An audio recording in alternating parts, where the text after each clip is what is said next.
A mí me parece que algo ha hecho crack en el sistema de garantías español cuando la máxima instancia penal va a llevar al fiscal general del Estado, una persona aforada, a juicio en base a deducciones y conjeturas, las que presentó durante la fase de instrucción el magistrado Ángel Hurtado, que fue capaz de intentar intervenir el teléfono del fiscal general del Estado, de la sexta institución de este país, como si fuera un vulgar narcotraficante, o registrar su despacho. Quien nos esté escuchando se preguntará cómo ha podido ocurrir esto. Yo creo que esto es la consecuencia de una operación política de ajuste de cuentas desde la élite de la judicatura conservadora de este país contra el fiscal que nombró Pedro Sánchez, el presidente del Gobierno, protagonista de los indultos y de la ley de amnistía. El Tribunal Supremo se siente corregido por el Poder Ejecutivo, y eso que denuncian tanto de la invasión de unos poderes sobre otros, creo que lo protagonizan invadiendo y haciendo política cuando no les corresponde. Y creo que esto es, en síntesis, lo que hay detrás de todo lo que está ocurriendo. Luego están los argumentos jurídicos y el análisis que nos ha proporcionado el magistrado Vega, y podemos descender al detalle del auto, del voto particular, pero creo que es necesario explicar qué hay detrás de todo esto. A ver, aquí hay muchos ángulos que se pueden analizar, ¿eh? Yo sí que creo que es muy relevante, coincido en eso con María, ese voto particular que evidencia una división muy profunda. Pero es que además de una decisión como esta, que supone sentar al fiscal general en el banquillo, que no es una decisión cualquiera, yo creo que los jueces que han tomado finalmente esa decisión tenían que haber sido bastante más cautos. Si existe una discrepancia del nivel que estamos hablando, eso mismo ya creo que debería haber llevado a una posición bastante más cauta en cuanto a la decisión a tomar.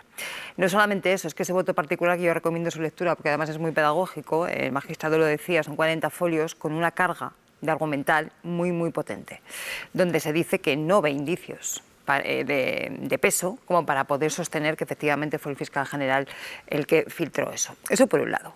Por otro lado está el tema que a mí me preocupa mucho, porque además creo que da lugar a un debate muy interesante de lo que sois protagonistas vosotros los periodistas, ¿no?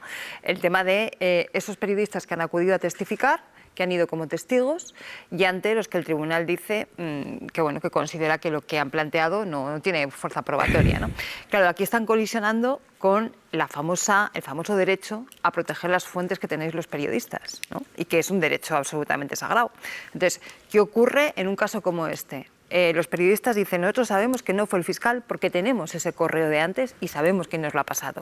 Y el fiscal dice, o usted me dice quién le ha pasado el correo o tienen esa información. Bueno, la que información, no sé si es lo mismo. perdón. ¿Y si legalmente es lo mismo? Sí, la información, efectivamente, la información, yo no sé lo que es. No, digo porque no es lo mismo, ¿no? Igual. Es que no es lo mismo. Ya, pero que yo no sé lo que es. Pero ellos dicen, nosotros teníamos esa información incluso 30 horas antes, se llega a decir por parte de alguno de los periodistas, ¿no? Vale.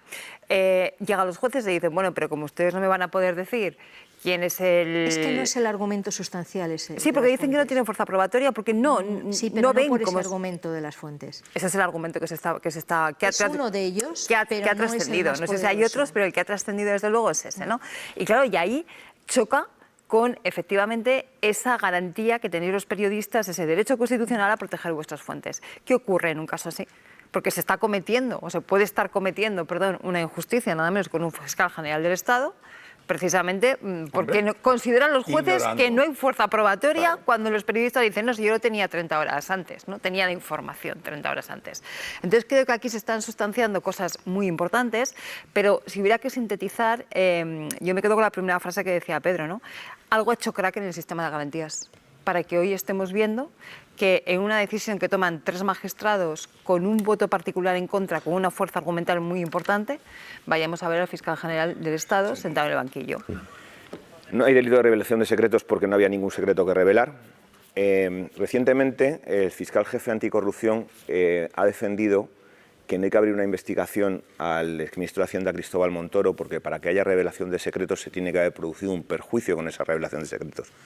No hay ningún perjuicio producido en la defensa del señor González Amador. Porque esto es muy importante. Recordemos de dónde viene esto.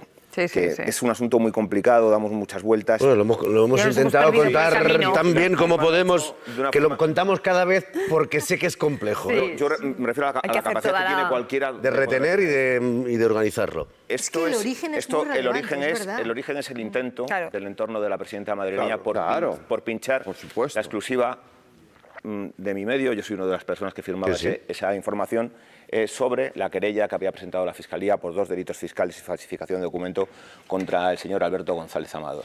En ese intento de pincharlo se difunde un bulo que la Fiscalía intenta desmentir. Eso que el juez Hurtado considera incriminatorio, como que había que ganar el relato o este no es el momento de contestar si he filtrado yo el correo o no.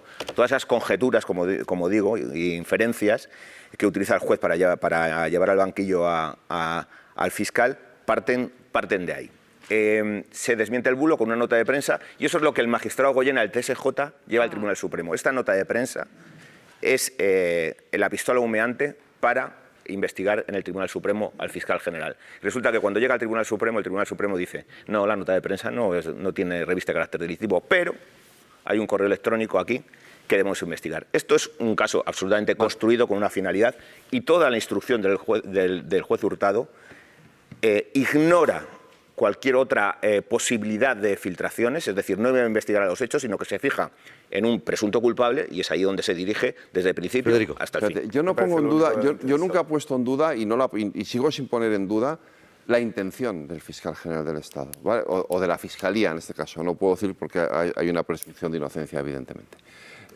Yo jamás pondré en duda eso, porque de hecho creo sinceramente, o sea, desde el entorno de Isabel Díaz Ayuso se ha querido contar esto como un ataque, un acoso, han ido a por la presidenta, han ido a por su... Yo creo que no hay nada de todo eso, lo que hay es un intento desde el primer momento por contar la verdad.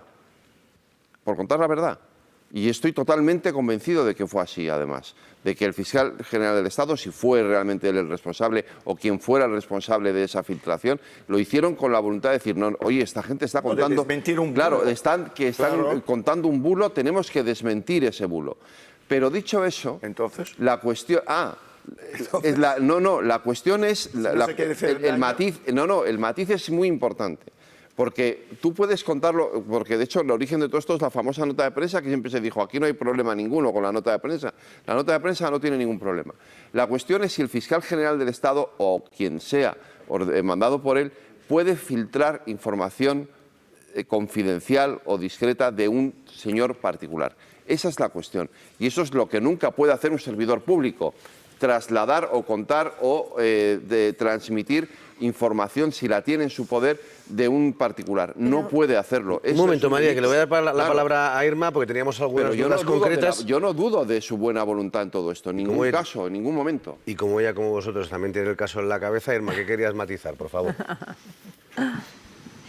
No, estabais hablando del tema de los periodistas y bueno, quería simplemente matizar que tanto en las transcripciones que hemos ido conociendo a lo largo de la instrucción de esas declaraciones y que además vienen reflejadas en ese auto que conocimos ayer, había al menos 2 periodistas que sí tenían el correo. En concreto, un compañero de eldiario.es, José Precedo, podrá contarlo casi mejor que yo, Pedro Águeda, que está ahí sentado, dice que él tenía un pantallazo de ese correo del 2 de febrero el día 6 de marzo, es decir, varios días antes de que se produjese esa filtración. Claro, y el compañero de la cadena SER, Miguel Ángel Campos, en su declaración dice también que él vio el correo, que no se lo facilitaron, pero que la fuente con la que contactó sí le permitió ir a ver el correo y que tomó nota del enunciado del correo literalmente.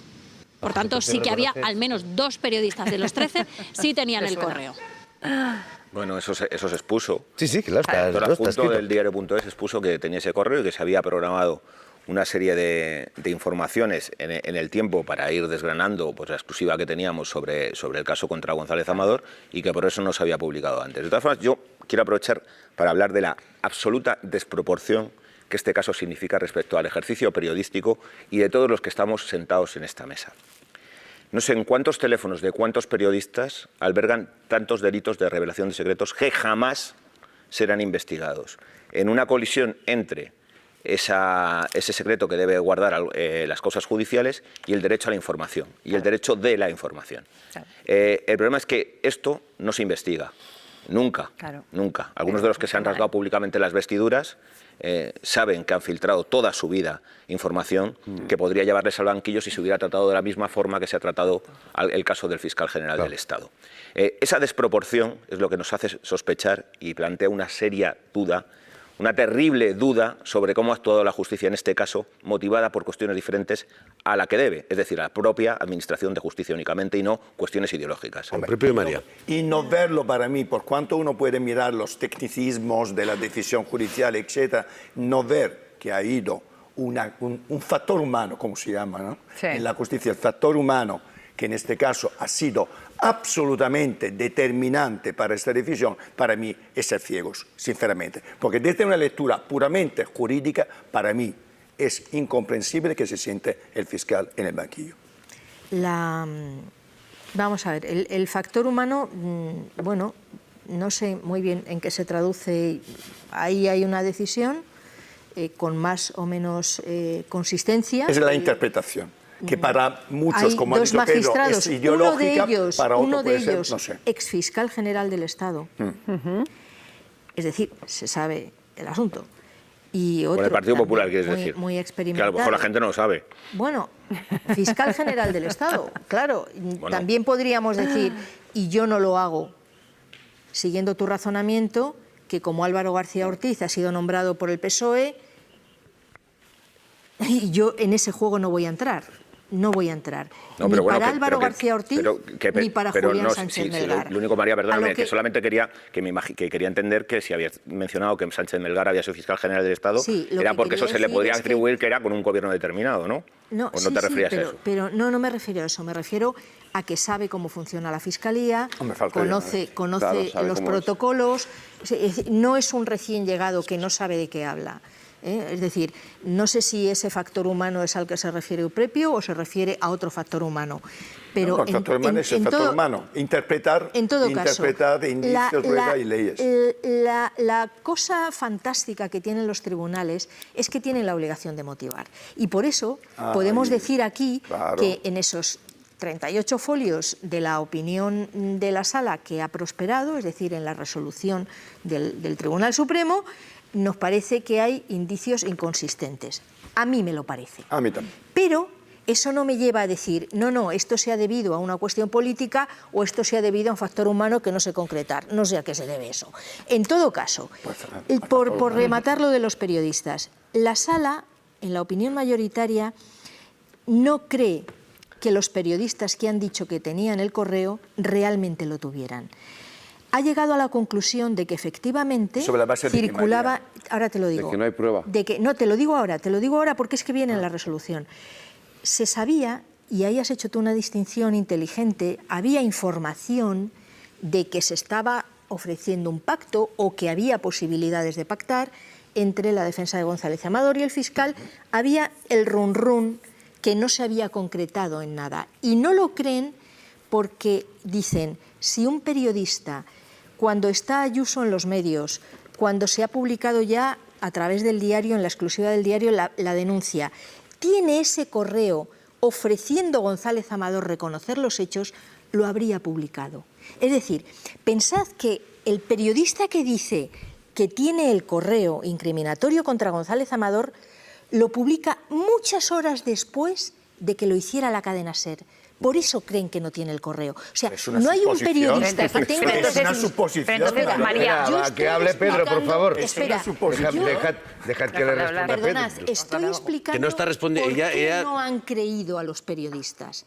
Porque la Sala dice, si un periodista tiene una exclusiva como esta, no se espera que Una la de otro suposición. medio. Pedro. Ni siquiera espera tantas horas después Nos encanta- a que lo haga el medio. nos encanta- Y por eso no le resulta creíble. encanta sumar a Se los- dirimirá en el juicio, claro. Venga, brevemente, que Estamos tengo que encantados de sumar a los cursos de redacción periodística que dan los magistrados del Tribunal Supremo. No, es Todas su las función valorar la consideraciones prueba.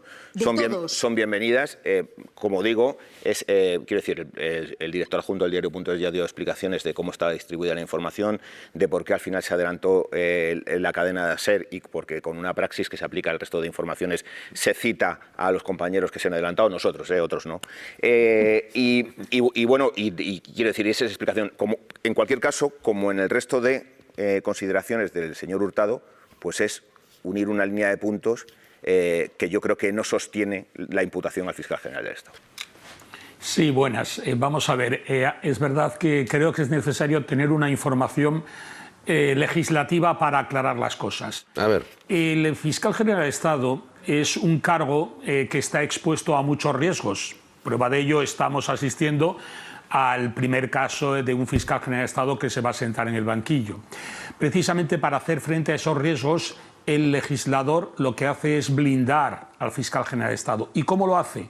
Bueno, pues precisamente, como decía antes, no es posible que el Gobierno, ni siquiera en estas circunstancias, en este trance, pueda cesar al fiscal general de Estado porque se vaya a sentar en el banquillo, pero es que es más, tampoco el Poder Judicial puede suspender, es decir, la legislación judicial puede hacer suspender al fiscal general de Estado porque se vaya a sentar en el banquillo, a diferencia de cualquier fiscal que componga la carrera fiscal o cualquier magistrado que se vaya a sentar en el banquillo. En ese momento queda suspendido de empleo y sueldo. Bueno, pues en el caso del fiscal general de Estado, ni siquiera en estas circunstancias es cesado ni puede ser suspendido, con lo cual es un dato importante a tener en cuenta de cómo el legislador blinda al fiscal general de Estado precisamente frente a esos riesgos, porque lo que trata es de garantizar la institución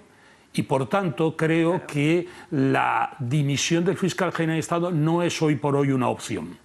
En circunstancia como esta no se ve abocado a la dimisión, ¿no? Porque eso sí que lo tenemos todos claro en esta mesa. Nadie lo puede cesar, solo puede cesar él mismo. Yo tengo esto muy... A ver, es incontrovertible asegurar que el novio de Isabel Díaz Ayuso, del cual podemos tener todos la opinión que tengamos, que yo tengo la mía y no es precisamente muy favorable, fue víctima de la filtración de información, de información secreta, de información confidencial que le afectaba a él. ¿Quién le ha perjudicado? Da igual, no lo sé, me da igual. Por parte de Miguel Ángel Rodríguez, dice. Pero a mí sí me da igual. Aunque no te perjudique. Pero fue víctima por parte de la filtración de Miguel Ángel Rodríguez. No, a eso voy. Él ha sido, sí, por supuesto, pero él ha sido víctima de una filtración de información que le afectaba. La del jefe de gabinete de la presidenta de la Comunidad de Madrid, que fue el primero que filtró, según nos han dicho. No era igual, no vamos a entrar en el debate sobre lo que era cada una, porque una era un bulo y lo otro no. Lo uno era un bulo, sí, pero lo uno no era delito y lo otro sí. El delito de revelación de secreto no le afecta a Miguel Ángel Rodríguez, le afecta a la Fiscalía.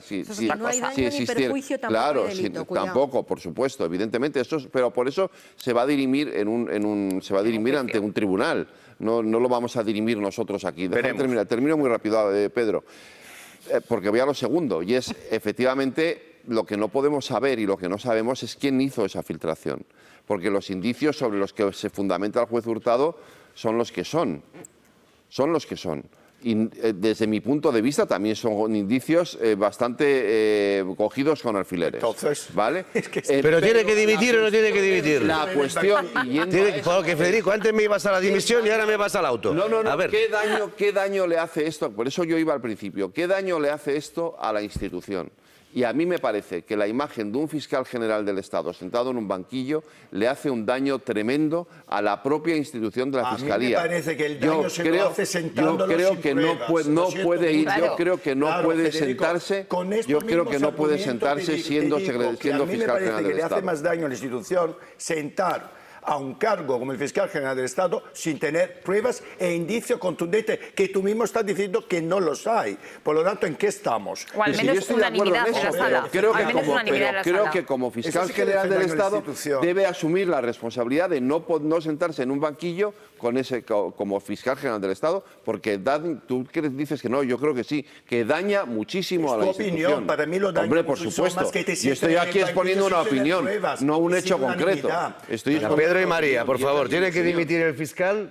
Estamos en una situación de absoluta excepcionalidad. Total. Lo que pasa es que yo creo que la excepcionalidad no la provoca ya que dimita o no, sino que haya sido sentado en el banquillo sin los argumentos suficientes para sentar en el banquillo a un fiscal general del Estado. Y otro apunte rapidísimo. ¿Quién va a ganar con todo esto? Pues yo en mi primera intervención he sentado las motivaciones que yo, como analista, advierto a partir de unos indicios insuficientes y una exposición que no está suficientemente motivada. Creo que detrás había unas motivaciones ideológicas, como he dicho, pero hay otro beneficiario de esta situación.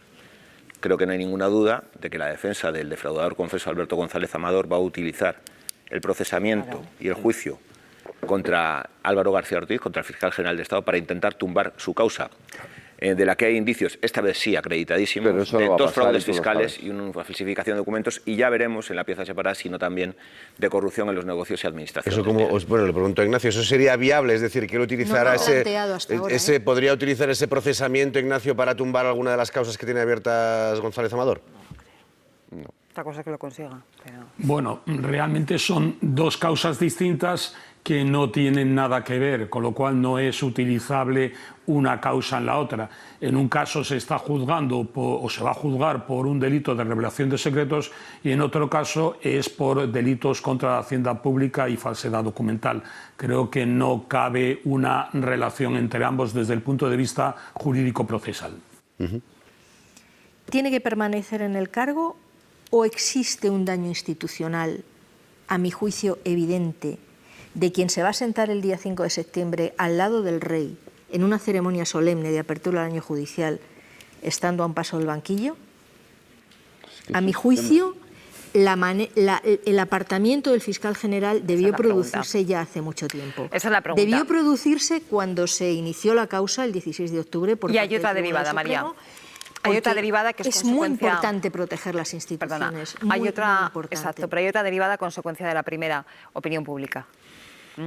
La opinión pública en todo esto, que probablemente no hay que exigir a nadie que esté en el detalle de todo el procedimiento y estas cosas, nosotros mismos a veces nos perdemos, ¿no? Y estamos todo el día con esto en la cabeza, pero la percepción pública en estos momentos, ¿cuál sería más interesante desde el punto de vista de calidad democrática? Hombre... No, ojo. El decir yo me voy, aunque efectivamente no hay ni siquiera unanimidad en la sala, como hemos visto hoy, y entonces pones de manifiesto hasta qué punto efectivamente si existe una cacería política o si existe una causa política, dejas hacer, o yo me quedo y defiendo mi garantía y defiendo mi inocencia. Desde el punto de vista de la percepción pública... Y tenemos que avanzar. ¿Cuánto le ha interesado en este factor humano, que yo sigo defendiendo que ha sido la única causa de sentar en el banquillo al fiscal, cuánto ha pensado en la reputación de la institución los magistrados que sin unanimidad lo van a sentar? Ignacio. Claro, esta es otra. Tengo que trabajar. Ignacio. Sí. Me decía que querías decir alguna cosa, que querías añadir alguna cosa a este debate sobre la dimisión o no del fiscal. Sí. Bueno, es verdad que se ha dicho en la mesa que si en estas circunstancias, a punto de sentarse en un banquillo, tenía que haber sido cesado hace tiempo. Insisto, el blindaje que le da frente al Poder Judicial hace que, a diferencia de otros fiscales y otros jueces, no tenga una suspensión automática. Pero bueno, dicho eso, a mí lo que me parece más preocupante, más que hablar de lo que debe hacer una persona como es el fiscal general de Estado, es la defensa de la institución. Y probablemente ahora estemos atravesando una etapa de cuestionamiento de la Fiscalía General del Estado, y precisamente en un momento en el que está en trámite parlamentario o va a estar la nueva ley de enjuiciamiento criminal, que va a atribuir la investigación a los fiscales. Y eso me parece una reforma que es inaplazable, que eso nos situaría al mismo nivel que el resto de los países de nuestro entorno cultural europeo, y creo que eso es sobre todo lo que hay que proteger, la fortaleza de la Fiscalía General de Estado como un elemento imprescindible dentro del Poder Judicial y del funcionamiento de la justicia, y ver que es también capaz de poder asumir ese rol que es el de la dirección de la investigación judicial. Un sustento objetivo, y no lo encuentro. Desde luego no es una decisión sorpresiva. La sorpresa hubiera sido que una sala de apelación no respaldara una decisión del instructor de llevar a alguien a juicio. No se ha producido nunca en el tribunal. Cuando un instructor de la sala penal ve méritos para llevar a alguien al banquillo, normalmente la sala de apelación respalda esa decisión. Bueno, de hecho, no existen precedentes de que se haya contradicho esa decisión del instructor. Lo que pasa es que a mí sí me parece relevante que se haya evidenciado esta vez la división, la fractura de la sala. Y digo evidenciado porque esa fractura venía ya existiendo desde el principio. Este es un dato que no se conoce mucho, pero la admisión a trámite de la causa, la iniciación del procedimiento contra García Ortiz, ya tuvo la opinión discrepante ni más ni menos que de la ponente de aquel asunto. Susana Polo, además, formará parte del Tribunal de Enjuiciamiento. Y los argumentos, a mi juicio, potentísimos, de Andrés Palomo, el magistrado que ha formulado un voto particular afirmando que no ve indicios para proseguir y llevar al banquillo al fiscal general, a mí me parece que tienen un valor muy, muy especial y muy relevante. Yo sigo sin ver indicios consistentes para atribuir directamente la filtración al fiscal general. Y esto es importante porque en el derecho penal hay que determinar hechos que hacen personas concretas. Y cuando la resolución afirma, como nos ha dicho muy bien nuestra compañera Irma, que García Ortiz impulsó y coordinó personalmente la filtración, yo no acabo de ver en esta resolución... Es que no hay un relato que se nos haya demostrado. No acabo de ver en esta resolución sobre eso. Un engarce concreto que nos diga lo hizo así, se coordinó con tal, y además, impulsó pero no sé entonces, qué. María, perdone, Sí. ¿se están equivocando? ¿No son capaces de explicarnos bien un auto tras otro auto exactamente qué es lo que les lleva a ese procesamiento? Sí. Yo te digo cuál es mi opinión, porque por claro, supuesto. todo esto es todo en el derecho. Las cosas a veces no suman 4 cuando los factores son 2 y 2. Entonces, vamos a ver, la resolución mayoritaria de la sala,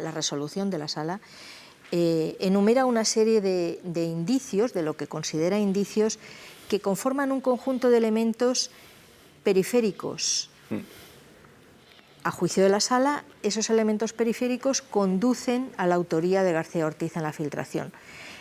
¿Cuáles son los elementos periféricos? Sustancialmente 3.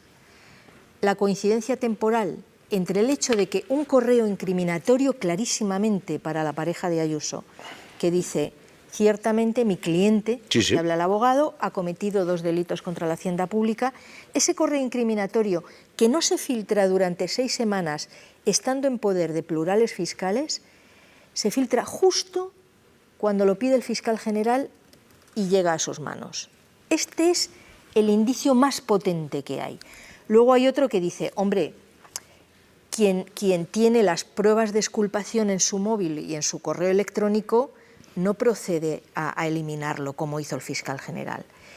Y luego hay unas declaraciones judiciales de la fiscal superior de Madrid, Almudena Lastra, que asegura, esto lo desmiente rotundamente el fiscal general, que le dijo, tú has filtrado esto, y él dice, este no es el tema ahora, tienes que difundir una nota desmintiendo informaciones falsas que dejan en muy mal lugar a la Fiscalía. Sinceramente, a mí me parece que incluso aceptando, como es obvio, esa coincidencia cronológica, es un hecho cierto que ese correo estaba en manos de muchos fiscales y de muchas otras personas que no son fiscales, y atribuir personalmente la acción de la filtración a García Ortiz, no acabo yo de encontrar... Hay que recordar que hay algo tan básico como de que el correo se envía a un genérico de la Fiscalía al que tenían acceso al menos una veintena de personas. Si no me equivoco, os voy a pedir intervenciones un poquito más breves. Gracias. A mí me parece un auténtico disparate. Disparate, entre otras cosas, porque estamos hablando de un delito de revelación de secreto que supuestamente tenían ya los periodistas antes de que evidentemente lo hubiera mandado el fiscal. Y, curiosamente, justamente las declaraciones de los periodistas se han considerado absolutamente falsas en realidad. No, falsas no. Falsas no. Probatorias. No probatorias. No, eso no es lo mismo.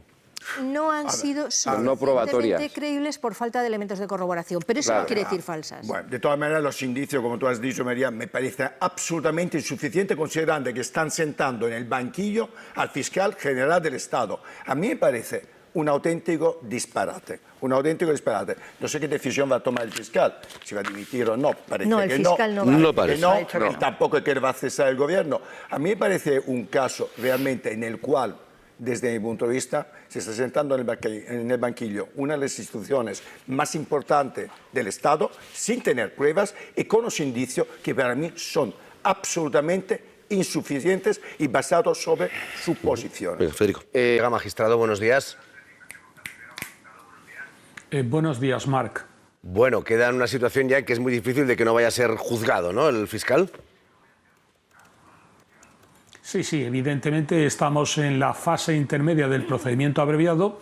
Se ha resuelto el último recurso que cabía contra el auto de procedimiento abreviado, lo que en los términos periodísticos se está hablando de auto de procesamiento, y por tanto ahora queda perfectamente expedito el camino para el juicio oral. Ya hay presentados escritos de acusación por algunas de las acusaciones particulares personadas o populares personadas, y lo que resta es que el juez instructor, el señor Hurtado, dicte el auto de apertura de juicio oral, que en este punto no es recurrible. Que entiendo, por tanto, ya que no hay margen, ¿no?, que sí que le veremos siendo juzgado. Sí, no hay margen alguno para poder eludir algo que parece inexorable, que es que se siente en el banquillo el fiscal general del Estado. Porque además este magistrado iba a ser el ponente inicial de ese recurso, pero al no estar de acuerdo los otros dos componentes del tribunal se designó nuevo ponente. Él dice que tiene que hacer constar el disenso porque no es solo una cuestión de matiz, sino del resultado que se alcanza con el autodictado. Dice que una vez ha quedado fuera esa nota de prensa, que si recordáis fue la que dio origen a esas querellas iniciales y las que nos han traído hasta aquí, una vez que se ha descartado que ahí hubiese delito, dice que no hay indicios para procesar al fiscal general del Estado. Dice que la información de esas negociaciones llegó a la prensa a través del entorno de González Amador y de la Comunidad de Madrid, y dice que eso es algo que se ha minimizado en el procedimiento, y en ese sentido resalta la importancia de que Miguel Ángel Rodríguez pusiese en contacto al periodista del Mundo, primer medio que difundió el bulo, con González Amador. Sí que da credibilidad, al contrario de lo que hacen sus dos compañeros, al testimonio del resto de periodistas. Dice que cree que el correo del día 2, que es el que se investiga, es en el que se admiten esos delitos, fue filtrado con anterioridad a que lo divulgase y antes de que lo tuviese García Ortiz, y no cree que el hecho de que García Ortiz pidiese esos correos a su cuenta personal o que borrase mensajes de su teléfono móvil puedan hacer suponer que ha cometido un delito de revelación de secretos. Dice que los indicios son débiles y él lo que proponía era archivar la causa no solo contra Pilar Rodríguez, sino también contra Álvaro García Ortiz. Ignacio, ¿cuál es el peso, el valor de un voto particular como este? Bueno, hay que decir que la sala de apelación del Tribunal Supremo, en este caso, la conforman 3 magistrados. Es cierto que el ponente de este auto era justamente el magistrado disidente, pero creo que, bueno, tiene un valor escaso porque la mayoría la conforman los otros dos y, por tanto, ratifican el auto de procedimiento abreviado. Lo único que puede tener valor es precisamente para las defensas, donde se le proporcionan o suministran argumentos que pueden vertir en juicio. Lo que sí es verdad es que estamos ante, desde luego, una causa excepcional. No es habitual que un recurso contra un auto de procedimiento abreviado tenga una extensión tan desmedida de más de 70 páginas y con un voto particular de 40 páginas. Es algo, desde luego, extraordinario. Bueno, se incorpora también Cristina Monge a la mesa. Buenos días, Cristina. Muy buenos días, Marc. Pedro, María, una primera valoración de este paso. ¿Qué os ha parecido esta decisión del Supremo? Que entiendo que no sé si os sorprende o no. Ignacio. Bien, me gustaría aclarar algunas cosas que se han dicho en la mesa. Por empezar a decir que el Gobierno, a pesar de lo que le pide a la oposición, el Gobierno, de acuerdo con el Estatuto Orgánico del Ministerio Fiscal, no puede cesar al fiscal general del Estado. La única causa que podría ser aplicable sería, conforme al artículo 31 del Estatuto Orgánico, la renuncia del propio fiscal general del Estado. Y, como se ha dicho en la mesa, no parece que lo vaya a hacer. Y después se han expuesto una serie de indicios.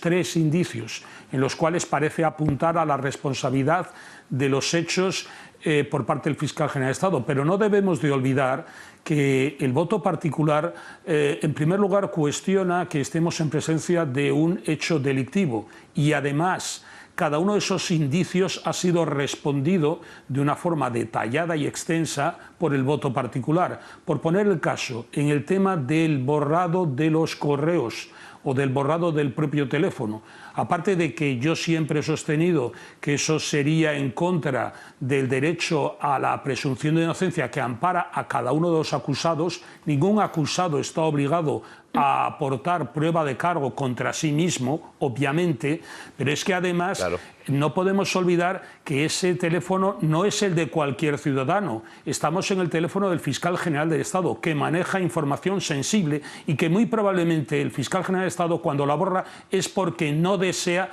que sea conocido por el público en general. Creo que es un argumento de peso, por ejemplo ese, que resta importancia a ese indicio. Pero es que el resto de los indicios son contestados, como digo, muy detalladamente por el voto particular.